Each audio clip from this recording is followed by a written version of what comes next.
Bonjour à tous, bienvenue sur le plateau de Tout le monde en parle pour cette édition du 5 janvier 2050 consacrée au retour de la fièvre hémorragique Ebola en Afrique de l'Ouest, l'épidémie s'étend désormais à l'ensemble de l'Afrique subsaharienne, menaçant d'anéantir définitivement la croissance africaine, contrairement à la précédente épidémie qui avait été contenue en 2015.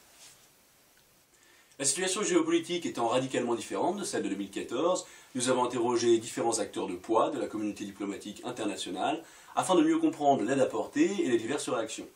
Mais pour commencer, nous partons du côté des États-Unis pour recueillir l'avis du gouvernement américain. Nous avons interrogé Estelle Albou, déléguée aux relations avec l'Afrique. La question que nous lui avons posée est la suivante. Quelle est la position de la Maison-Blanche concernant cette épidémie? L'aide apportée sera-t-elle aussi importante que celle de 2014? La position de la Maison-Blanche concernant le cas Ebola est à l'heure actuelle sans équivoque. Nous ne prévoyons en aucun cas d'intervenir et d'ingérer dans les affaires économiques et sanitaires africaines. En effet, lors de la précédente crise Ebola en 2014, notre interventionnisme avait été trop souvent et trop violemment critiqué. On nous avait accusés de piller les mines du Libéria, d'avoir commandé l'intervention de l'armée plutôt que celle des médecins et des associations, d'avoir empêché la Chine d'intervenir. Et par-dessus tout, on nous a accusés de faire prévaloir nos propres intérêts nationaux, voire même d'avoir introduit le virus sur le continent pour empêcher le décollage économique africain. Il est évident que l'ensemble de ces allégations ont mis à mal nos relations avec le continent, et l'ensemble des sommets afro-américains se sont soldés successivement par des échecs. Nos relations actuelles avec le continent sont au point mort. Nous ne pourrons pas, cette fois-ci, empêcher le repli africain. C'est pour cette raison qu'à l'heure actuelle, nous préférons davantage nous concentrer sur nos relations avec l'Amérique du Sud, et en particulier, nous prévoyons d'approfondir nos relations avec Cuba. Comme on vient de l'entendre, la priorité des États-Unis est désormais l'Amérique du Sud. Mais qu'en pense l'Afrique? Eh bien, nous avons posé la question à Astrid Seigneur, présidente de la commission de la CEMAC. La précédente crise Ebola a déjà donné un coup sévère au développement économique de l'Afrique et nous a permis de savoir avec qui il est préférable de s'allier. Grâce au développement des échanges intra-africains et sud-sud, ainsi qu'à la promotion d'une croissance plus inclusive, nous sommes désormais mieux armés. Ebola ne nous empêchera pas cette fois-ci de maintenir notre développement économique. Nous sommes actuellement en train de développer des partenariats avec d'autres pays afin de mettre en place un vaccin. Il est maintenant nécessaire de limiter les dégâts sur les populations. L'Afrique compte donc sur les partenariats sud-sud pour sortir de la crise. Nous accueillons maintenant Marine Danière, coordinatrice de l'Union européenne dans la lutte contre Ebola. Bonjour Marine. Bonjour. J'aimerais tout d'abord vous remercier d'être venue sur notre plateau. Maintenant, place aux questions. Quelle est l'action de l'Union européenne dans la lutte contre Ebola? Donc, grâce à la coopération entre ses États membres, l'Union européenne a pu mettre en œuvre un plan d'aide de 50 millions d'euros. Évidemment, nous avons conscience que ce montant est insuffisant au regard de l'ampleur de la crise actuelle. Cependant, il faut savoir que l'Union européenne connaît quelques petites difficultés de financement. Et de plus, lors de la précédente crise d'Ebola dans les années 2010, notre intervention avait été taxée de néocoloniale. Vous avez raison, et d'ailleurs dans ces années-là, les pays s'étaient livrés à une guerre de vaccins. Qu'en est-il actuellement? En effet, une guerre des vaccins a bien eu lieu. Mais elle est néanmoins restée sans résultat. Aujourd'hui, nous avons su tirer des leçons de nos erreurs du passé, et c'est pourquoi la plupart de nos centres de recherche collaborent entre eux.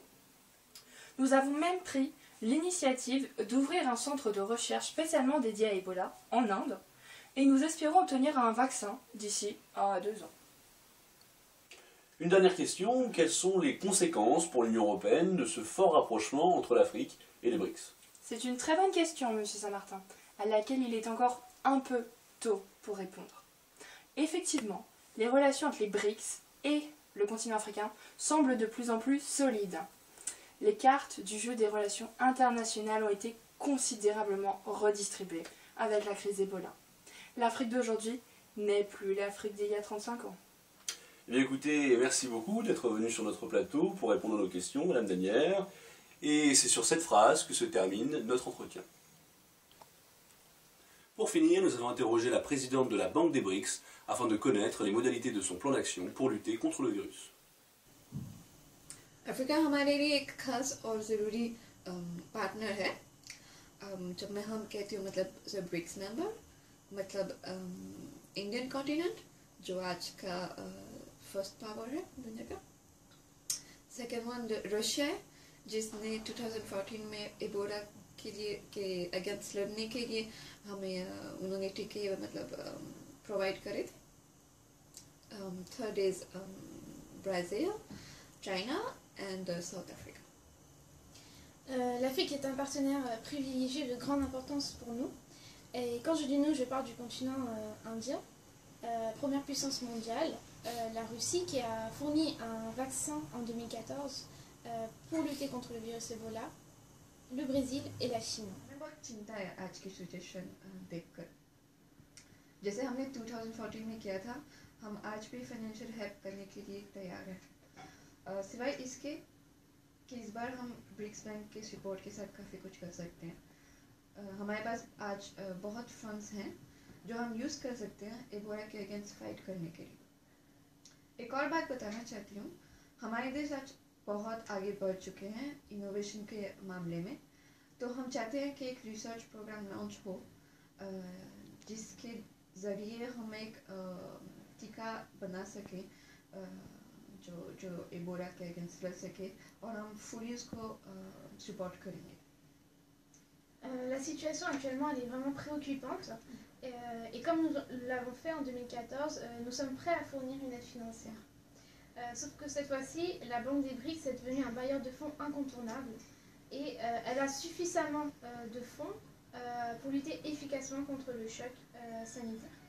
Et elle voudrait ajouter que les pays appartenant aux BRICS sont devenus aujourd'hui des pionniers en matière d'innovation. Et il prévoit donc un plan d'aide pour subventionner un programme de recherche médicale pour lutter et mettre en place un vaccin contre Ebola. हम चाहते हैं कि हम सब साथ आगे बढ़ें coordinate actions के साथ, ताकि पहले अफ्रीका में एबोला ख़त्म हो जाए और दूसरा कि हमारी इकोनॉमी पर कोई इम्पैक्ट ना हो. Nous sommes déterminés à coordonner nos actions pour lutter contre le virus. Il faut qu'on travaille avec l'ensemble des pays des BRICS pour assurer la pérennité du décollage africain et prévenir les conséquences du point de vue économique du virus. हम बहुत पीछे थे. अब जब हम एक साथ हैं, हम सबकी समृद्धि चाहते हैं और हम अपने अफ्रीकन भाइयों का साथ नहीं छोड़ेंगे. Nous étions autrefois qualifiés de pays du tiers-monde et maintenant nous souhaitons maintenir la prospérité du continent et nous ne laisserons pas tomber nos frères africains.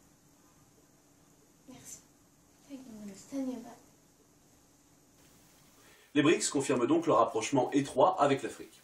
Cette émission touche désormais à sa fin. Merci de nous avoir écoutés et à bientôt sur notre chaîne.